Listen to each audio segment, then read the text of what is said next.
Samuel Brooks, thin and weathered, entered Old Pines' cafe with a quiet nod and a limp. No one said hello. Sarah, the young waitress with her half-tucked apron and a notepad too clean for the early hour, glanced up just in time to see him cross the threshold. She had seen him last Sunday too. Same entrance, same table, same silence. The door closed gently behind him, letting in a brief draft of wet leaves and pine.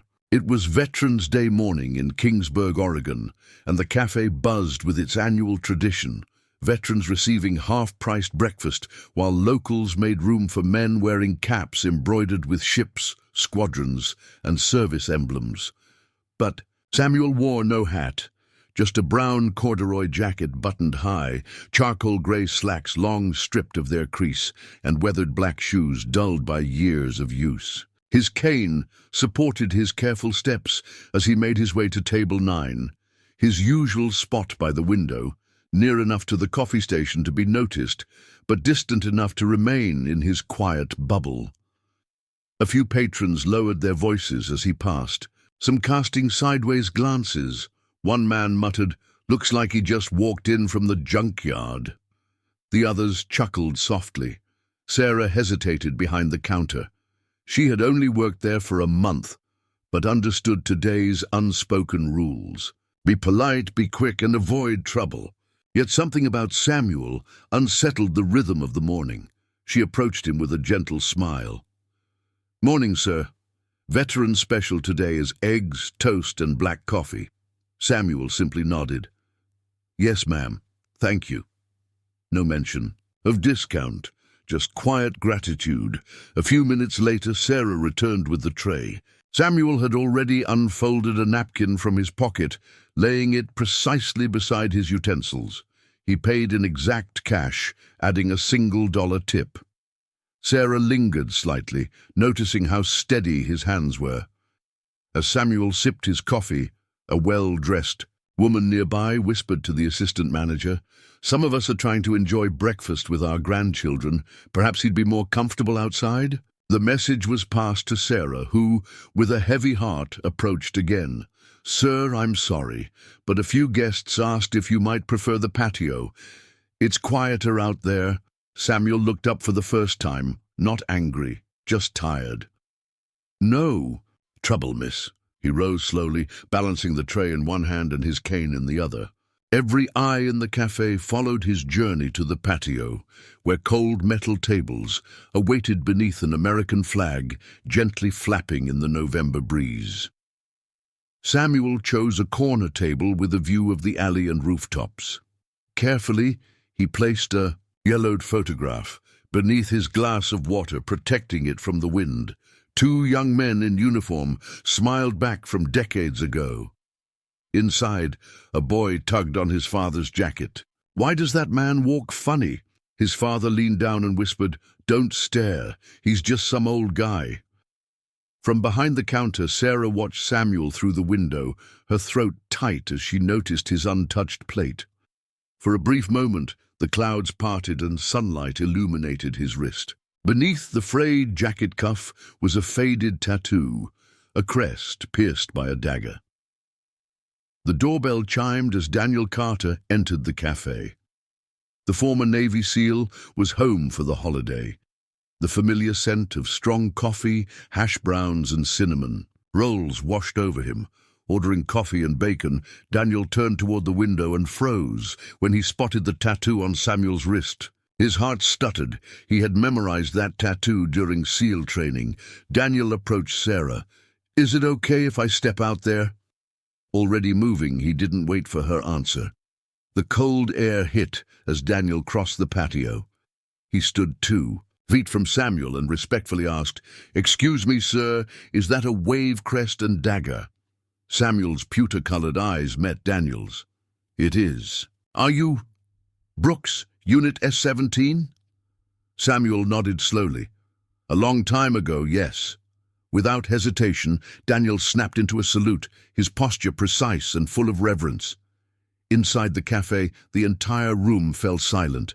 Every patron turned to witness the moment unfolding on the patio. Sarah stepped outside with a fresh cup of coffee. "On the house," she whispered, setting it beside him. Daniel turned toward the silent crowd inside and spoke. "This man before you is the reason. 17 of our brothers came home alive. He mapped the swift current evac through hostile terrain. He kept them alive with nothing but memory, grit, and a hand-drawn map." One by one, the cafe's regulars stood and began to applaud, not loud, but steady and full of respect. Samuel sat, quietly, his hands folded as recognition he had never sought finally found him. The wind gently rustled through the metal chairs on the patio of Old Pines' cafe. The November sun dipped lower behind the sloped roofs of Kingsburg as Samuel Brooks sat at the iron table, sipping his second cup of black coffee. The faded photograph beneath his water glass still held firm, weighted against the occasional breeze. The door creaked again as Sarah stepped outside, carrying a small tray. This time, it wasn't just coffee. On the tray was a folded, yellowed envelope. She approached slowly, her heart pounding in her chest. Samuel looked up at her. There was no irritation in his eyes, only patience, as though he'd long grown used to people approaching him for reasons they couldn't entirely explain. I think this belongs to you, sir," Sarah said softly, offering him the envelope. "It was my grandmother's. She said I would know when it was time." Samuel furrowed his brow. With steady, careful fingers, he accepted the envelope and unfolded it.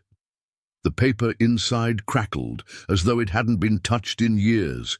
His eyes moved over the handwriting with a deliberate slowness, reading every word as if unlocking a door to a past life. "Your friend always, William Hart." At the sight of the name, Samuel exhaled, a deep breath that carried decades of weight. His lips barely moved as he whispered, "William." The name pulled him back in time, back to the jungles of Laos, to the humid nights filled with the chorus of insects and the heavy scent of danger. William Hart had been more than just his teammate. He had been family. Sarah's voice trembled as she explained, "William was my grandfather. My grandmother told me stories, but she never spoke of how he died, only that he never made it back." Samuel's eyes softened as he looked at her. "He was the bravest man I ever knew," he said, his voice low but steady. "And he never asked me for anything, except one thing." Sarah leaned forward, drawn by the gravity of his words. "What was it?" Samuel swallowed hard, his eyes now fixed not on Sarah, but on a distant memory only he could see. "He told me, 'Make it home, then buy me pie.'" His voice cracked slightly, the weight of unfulfilled promises lingering between them. The patio grew quieter still, as though even the wind was now listening. A few moments later, the door to the cafe opened once more. Daniel Carter stepped out again, this time carrying a small, leather-bound notebook under his arm. His expression was different now, not just one of awe, but of responsibility. "Mr. Brooks," Daniel said respectfully as he approached the table, "I went through the SEAL archives last night. I found 2 debriefs. You were in both of them. S-17, the Laos mission. You were only ever referred to as Brooks, map specialist." Samuel smiled faintly, the kind of smile worn by those who have carried burdens too long to share. "I was never good with titles, but I could draw a map." Daniel gently placed his notebook on the table. "Sir, we don't have many like you left, and most of what you did and people don't even know." Samuel reached into his jacket once more and retrieved another envelope. This one older, the corners frayed and the paper nearly brittle. He slid it across the table toward Daniel and Sarah. Daniel unfolded it carefully. Inside was a hand-drawn map, meticulously detailed with terrain notations, elevation shifts, and thick lines tracing through enemy territory. One small mark was labeled Swift Current Exfil. Samuel's finger gently touched that point. "That was Laos," he said. "We were down 4 men, radio scrambled, compass cracked, no satellites. We had to navigate by stars and by slope. William, Was point man, even after being hit. We moved slow but steady. Took us 12 hours to cover 7 miles. Sarah's breath caught. She was hanging on every word now. She glanced at the map and could almost feel the oppressive jungle heat. The risk, the fear, the hope. Daniel scribbled notes as quickly as he could in his notebook. "Sir, what you did, it wasn't just brave, it was impossible." Samuel shook his head gently. "Not impossible, just quiet." He paused for a long moment before continuing. His voice remained calm, though something inside him was clearly stirring. "Back then we didn't talk about extraction routes in public. Hell, we didn't even tell replacements. If you went down, it was muscle memory, gut instinct, and trust." Samuel's fingers traced along one of the ridgelines on the map, as though it were still fresh in his mind. His eyes momentarily glistened, not with tears, but with the sheen of distant memory. "I still see the cliffs when I close my eyes," he whispered, "and I still hear William say it right before the radio went dead. 'Make it home, then buy me pie.' I never did. That's why I came back here." Sarah lowered her head, gripping her hands together to keep them from trembling. Daniel spoke softly. "Sir, you did come home, and because you did, you made sure the ones who followed knew how to survive. Every SEAL that came after owes you." Samuel reached back into his envelope and pulled out a faded photograph. He carefully laid it on the table between them. In the picture stood 8 young men, sleeves rolled, sunburned arms, mess kits in, and some leaning on each other like brothers, too proud to admit how much they needed one another. He stared at the image for a long moment, his voice quieter now. "Only I came back walking barely. There was no silence this time. Only understanding." Sarah wiped at the corner of her eye, but smiled through it. "My grandmother's coming to the school assembly next week," she said softly. "William would want her to be here." Samuel nodded slowly. "I don't like speeches," he admitted. Daniel's voice was calm but firm, carrying no pressure, only truth. "The world needs to hear the names of the quiet ones, sir. You're ready."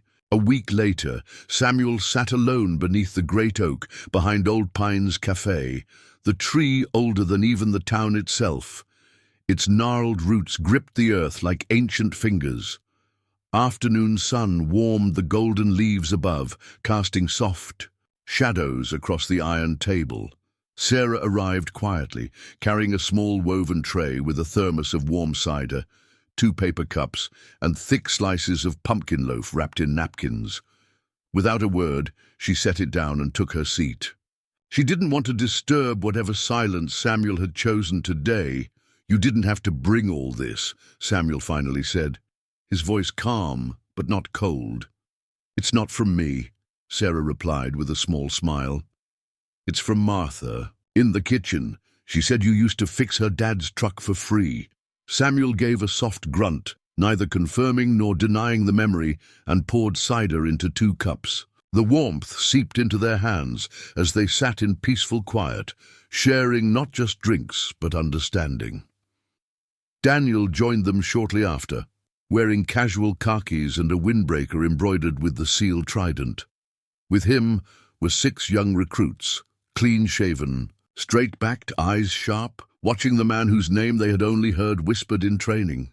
"Mr. Brooks," Daniel said softly. "These men asked if they could meet you."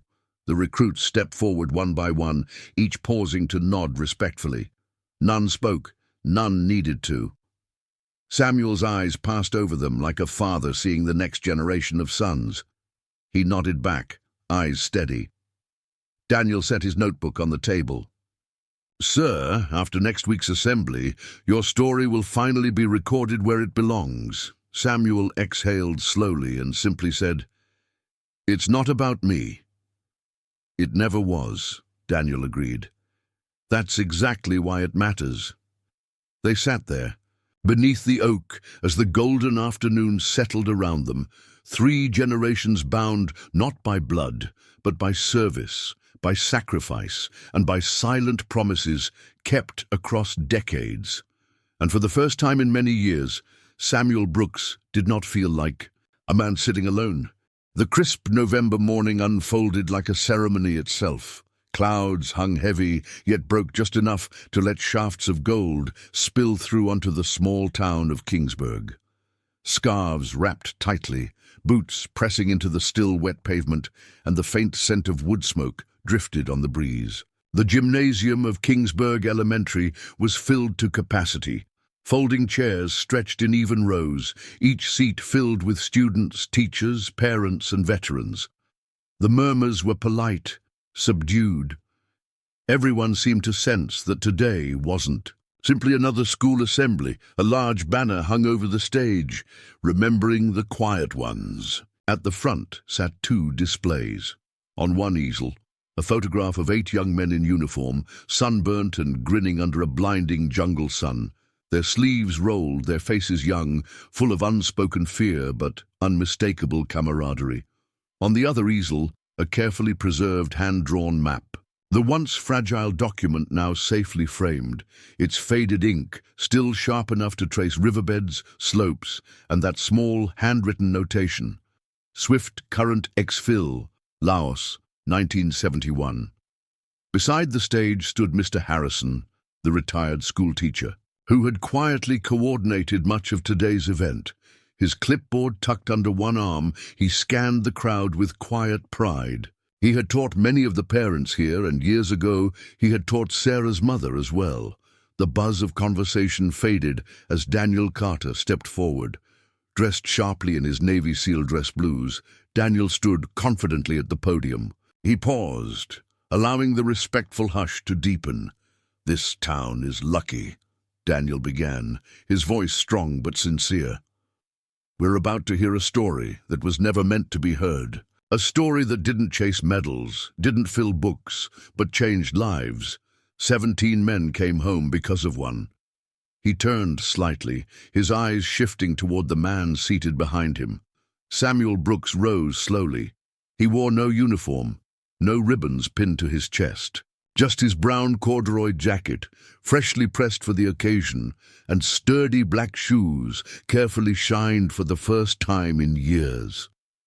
The gymnasium fell into a complete, reverent silence. Even the fidgety children stilled, their small paper flags resting in their laps.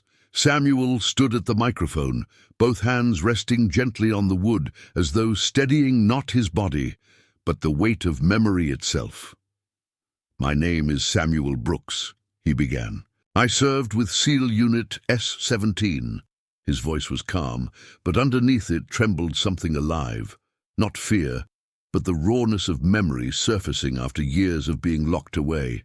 "We were stationed deep in contested territory during the Vietnam conflict," Samuel continued. "Some of the men in that photo behind me never came home." He paused briefly, letting that truth settle into the hearts of every listener.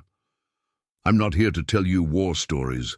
I'm not here to speak of medals, because I never earned one worth mentioning. What I did earn were handshakes, trust, and one promise." His eyes glanced briefly toward Sarah, who sat near the front with her grandmother, William Hart's widow. "William Hart, your grandfather," Samuel said softly, directing his voice toward Sarah now, "was my closest friend. He asked one thing of me before his last breath: make it home, then buy me pie." A few children in the front row smiled at the unexpected simplicity of that request. Even Sarah's grandmother dabbed at the corner of her eye. Samuel let his gaze sweep the gym, not searching for anyone, simply acknowledging everyone. Most people think heroes shout, they storm beaches, they make speeches. But in our unit, there were others, men who carried radios, drew maps, stitched wounds, and dragged brothers, one step at a time when they couldn't walk themselves. He paused again, not from hesitation, but from respect. They mattered. Samuel inhaled deeply, steadying his voice as it wavered. "We don't all wear medals, but some carry ink that never fades." The quiet words landed heavy across the gym. No one clapped. Not yet. Not because they didn't want to, but because clapping felt too small. Behind Samuel, Mr. Harrison nodded toward the side of the stage. From behind the curtain, Kingsburg's mayor stepped forward, a short, round man with a carefully folded proclamation in his hands. The mayor adjusted his glasses and cleared his throat, voice steady but weighted. "Mr. Brooks," he began, turning so his words filled the entire gym, "on behalf of Kingsburg, we dedicate the alley behind Old Pines' Café as Quiet Honor Lane." A staff member gently pulled back another curtain, revealing a tall bronze plaque mounted on an easel. Its polished surface gleamed under the overhead lights. The crest, pierced by a dagger, Samuel's tattoo, was etched into the top of the plaque. Below it the words, "Not every hero raises his voice." The applause came then, not explosive, but steady, rising chair by chair. Some stood. Some pressed hands over hearts. A few veterans quietly removed their caps. Even the children stood on their toes, watching the man who had once slipped unnoticed through town. Samuel bowed his head, simply receiving the gratitude. After the ceremony, most people gathered around the plaque for pictures. But Samuel remained seated on the folding chair by the podium, his hands resting gently on his knees. Sarah approached, carrying a small plate carefully wrapped with a linen napkin. She set it beside him and leaned close. "One slice of pecan pie," she whispered, "for William." Samuel smiled softly, closing his eyes for a moment as the memories washed gently over him. "Thank you, Sarah," he whispered. Months passed. Winter yielded to spring. Dogwoods bloomed early that year. Light rains swept through Kingsburg, coating the narrow alley behind Old Pines' Café in a delicate shimmer. At the far end of Quiet Honor Lane stood a polished bench beneath the old oak. The bronze plaque beside it remained freshly polished, often visited but never disturbed. Nearby, a corkboard displayed letters written by local schoolchildren. "Thank you for being brave even when no one saw you. I want to be quiet like you and still matter." Wildflowers gathered beneath the bench, as if placed there by nature itself. Sarah stood near the entrance to the cafe, no longer wearing her waitress apron. Today, she wore a navy cardigan, her hair pulled neatly into a bun, with a quiet confidence that had grown in her since that first Veterans Day. Behind her stood Daniel, no longer in full uniform but in khakis and a windbreaker embroidered with the seal trident. Beside him stood 6 new recruits, young men and women just beginning their own journeys, but fully aware whose shoulders they stood upon. The small crowd gathered quietly for a private remembrance. Sarah stepped forward first. "Thank you all for coming," she said softly. "Today isn't about speeches or uniforms. It's about honoring someone who walked with quiet purpose, who never asked for recognition, but whose impact we continue to feel." Daniel followed. "Some legends live in books," Daniel said. "Others serve coffee and fix trucks. They raise no banners, they demand no credit, but their sacrifices echo through those of us who followed." A ripple of quiet nods passed through the crowd. Near the bench sat a covered table.